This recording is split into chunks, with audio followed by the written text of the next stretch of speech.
Never accept what you hear from the reports.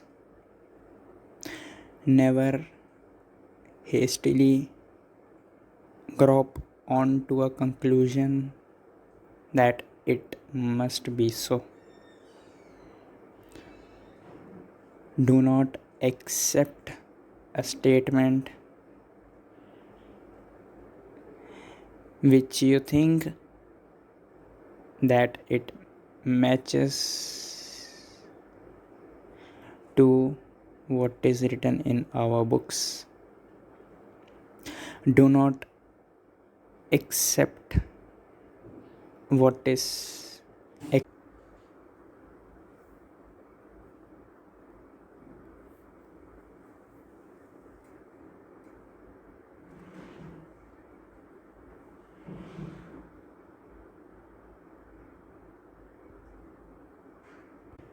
do not accept what is acceptable generally, because in accepting on reports on things similar to your books or generally acceptable, you are not making a wise move, because if someone produce a distorted report to you, then if your own book is wrong, then and if what is generally acceptable as good or right may be proved wrong to you, then accept what you examine on your own, except on the basis of the your own examination. For example, if someone has said me that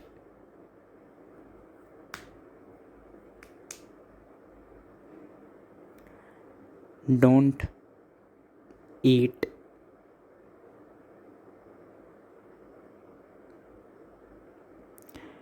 at night, especially heavy oily food, don't eat at night.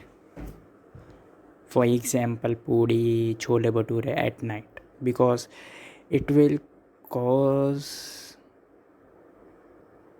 heaviness in your body, and at night time you are not doing work, you are not running, you are just sleeping, so for digestion also it will be difficult. I don't believe on his words. I will simply eat and examine on my own. After eating the heavy food at night, I will examine what happens actually after eating a heavy food at night. Does it really gets heavy or not? Does my digestion become really difficult at night time when I am not working, I am just sleeping, or not? Then this is known as self examination. Don't accept what is said to you even by your books, because books can also be distorted, books can also be subtly amended. It is very easy. Any renowned publisher who has very high credibility can easily influence his people who are reading his books, any publisher, he can easily make some changes which can eventually change the ideas of the people.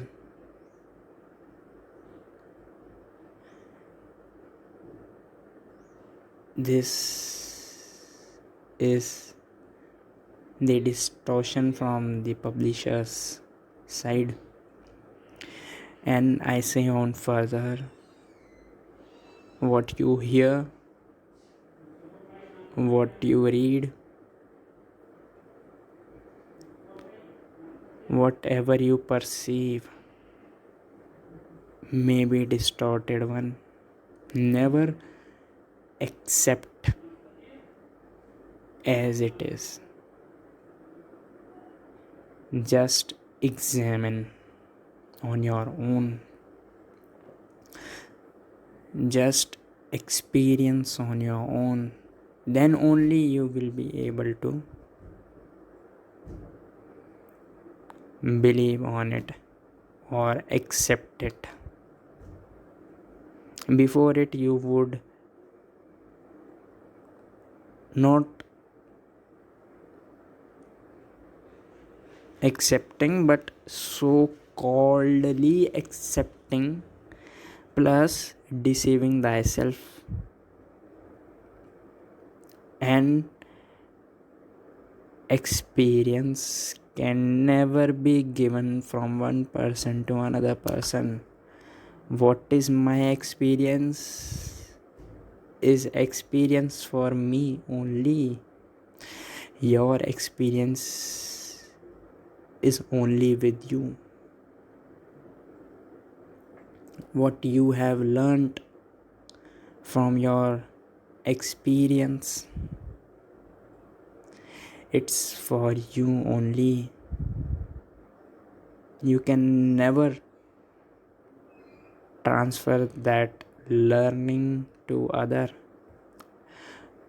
What at the best you can do is you can just say to others that this thing I have found on my own experience.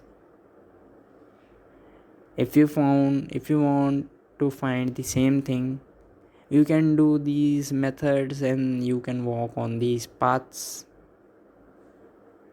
If you get achieve the same thing, that is on your own examination. If you don't achieve that thing, then also you are responsible for it. What I have achieved will never pass on to you or any other person in this world. What I have achieved is always be for me. But if you want to achieve the same thing, these are the methods I have followed, these are the disciplines I have followed, and by following these methods and discipline on walking these paths, I have achieved it. If you want to achieve the same, these are the methods you can walk on, or you can make your own new method. There is no problem. And also there is no guarantee that on the path I have walked, by walking on that path you will also achieve the same thing. For example, a normal human being and another human being with high diabetes, by eating sweet, a normal human being will get pleasure. But by eating sweet, a high diabetic person will get pleasure, but he will have to face the repercussion because he is high diabetic and he has consumed the sweet. Now he will fall ill, he will face bad effects in his body. So the same sweet is different for a normal human being and for a diabetic human being. This I said to you just to explain that both are human beings. One have different capacity, health status. One have different health status. So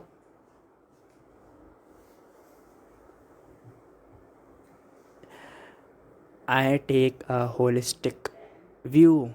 Not only I consider the health but everything. Your state of mind, your religion, your country you belong to, your ideology, your background, your earnings, everything which can come to your mind, and this makes a person different from another person. So the path on which I have walked may not be the path on which you can walk and achieve the same thing which I have achieved. Therefore, it is said that for Gautam Buddha, it was Nirvana. For Jesus, it was Godfather. Both were different. Gautam Buddha was born in India. Isa, Jesus Christ, was born in Arab side. Both were born in different cultures, different languages, different food style, different land. Hence, both ways are different. Isa says that love the way you do, love a person, love the society, love the humanity. Whereas Gautam Buddha says that have tenderness, have mercy for another human being, for society, because everyone is suffering from sorrow, irrespective of his or her status, religion, gender, blah blah. So, can you notice here the drastic difference between the Jesus and the Buddha? Similarly, this is not about the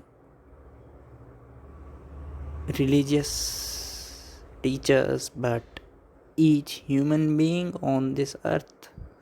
Each human being is distinct. So, whatever is perceived by one human being, how can you rely on that perception? How can you even accept his or her words unless you have examined that on your own?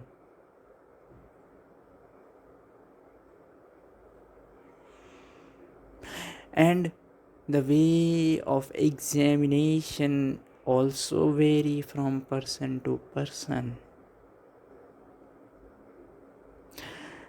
So these were the words of Buddha. He said, don't accept the reports. Don't accept the statements which you found in your books. Don't accept what is generally acceptable. Don't hastily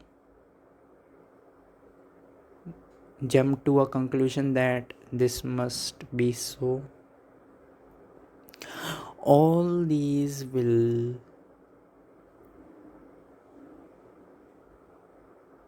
push you towards fallacy, because what I have experienced, you can never experience that, because you are different.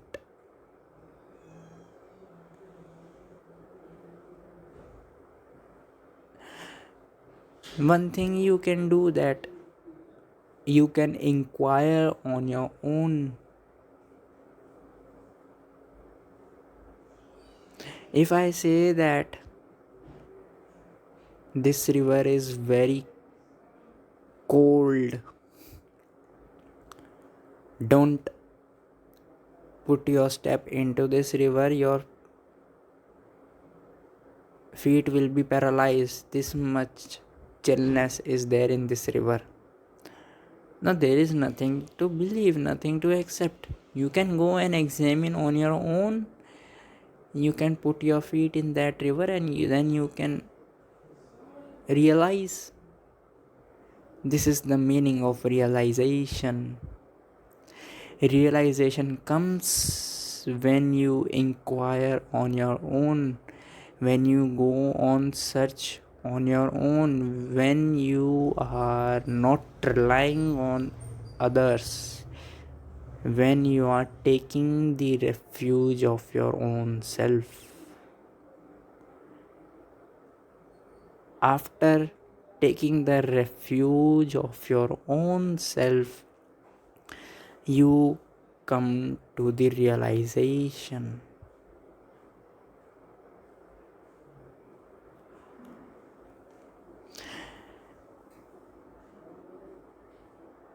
And on believing the words of the others, on accepting the words of the others,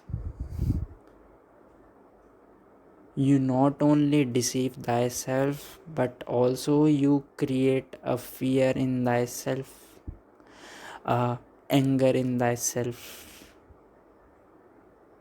confusion in thyself, perplexities will be generated in yourself.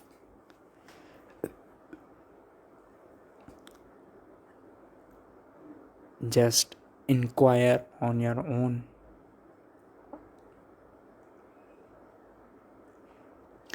After you have realized, then you can easily accept what you have realized.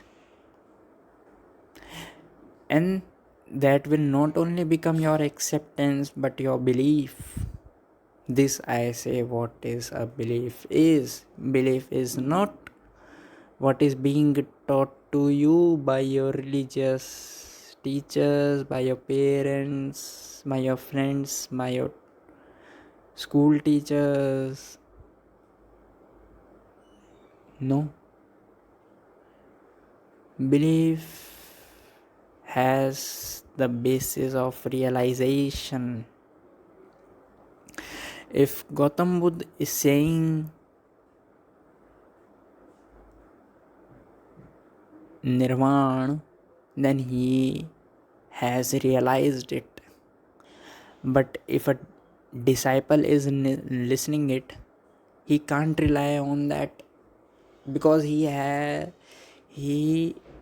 is yet to realize the nirvana.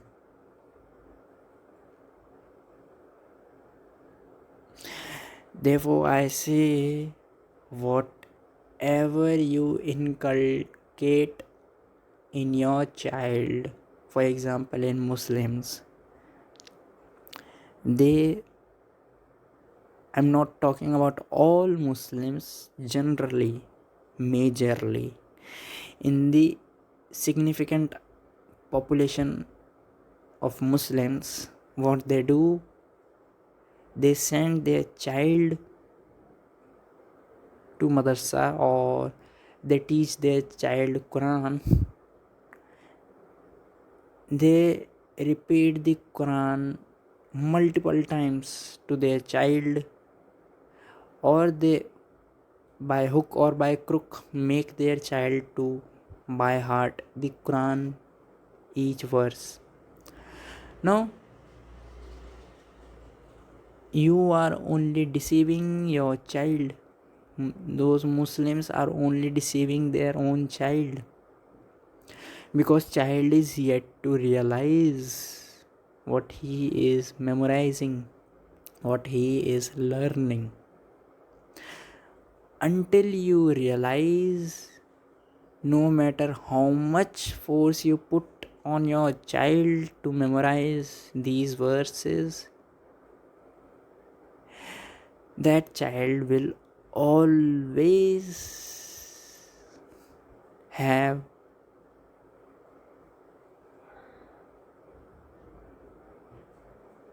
skepticism towards what he has memorized. Always there will be questions arising in that child, that whether what I have learnt in madrasas from the Quran, is that really true?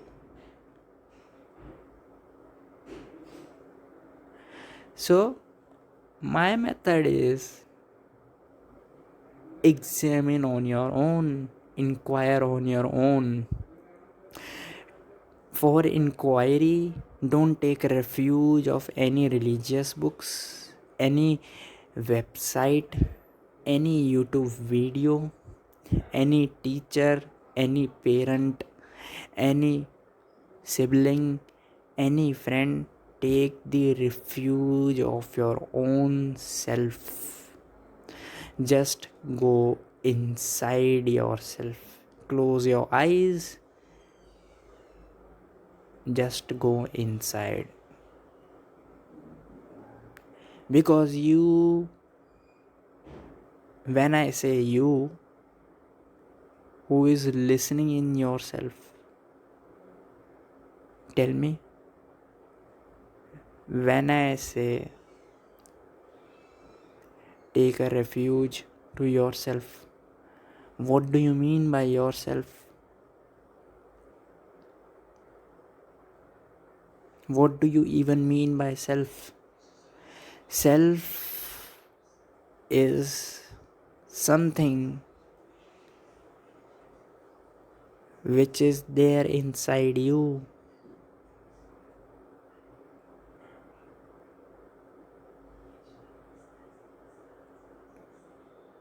Rest all things are not yourself. Rest all things are others. Your mind is nothing but the cultivation of the society, the cultivation of the books, the cultivation of the movies you watch, the cultivation of the music you hear.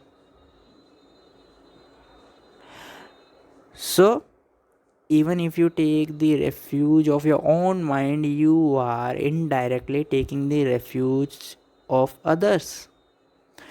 I don't say take the refuge of your mind, I say take the refuge of your self. Self, which is also present,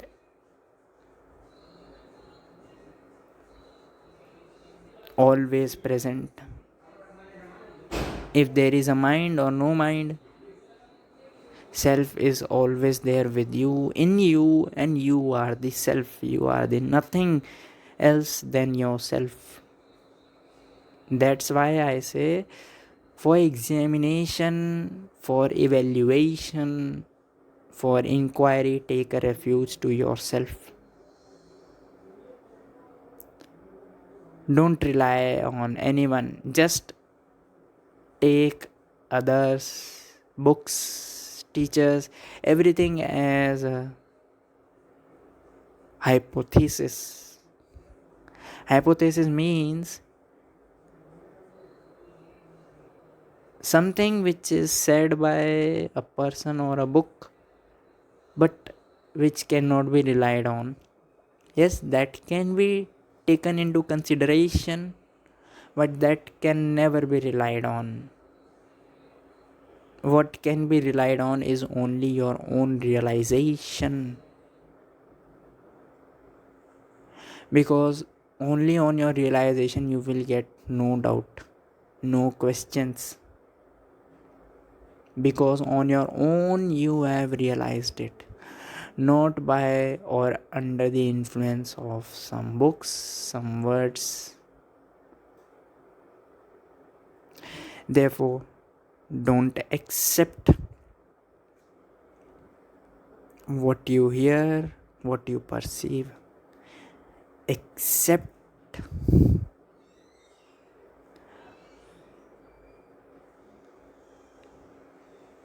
and it is not also even acceptance. Acceptance is by default once you realize.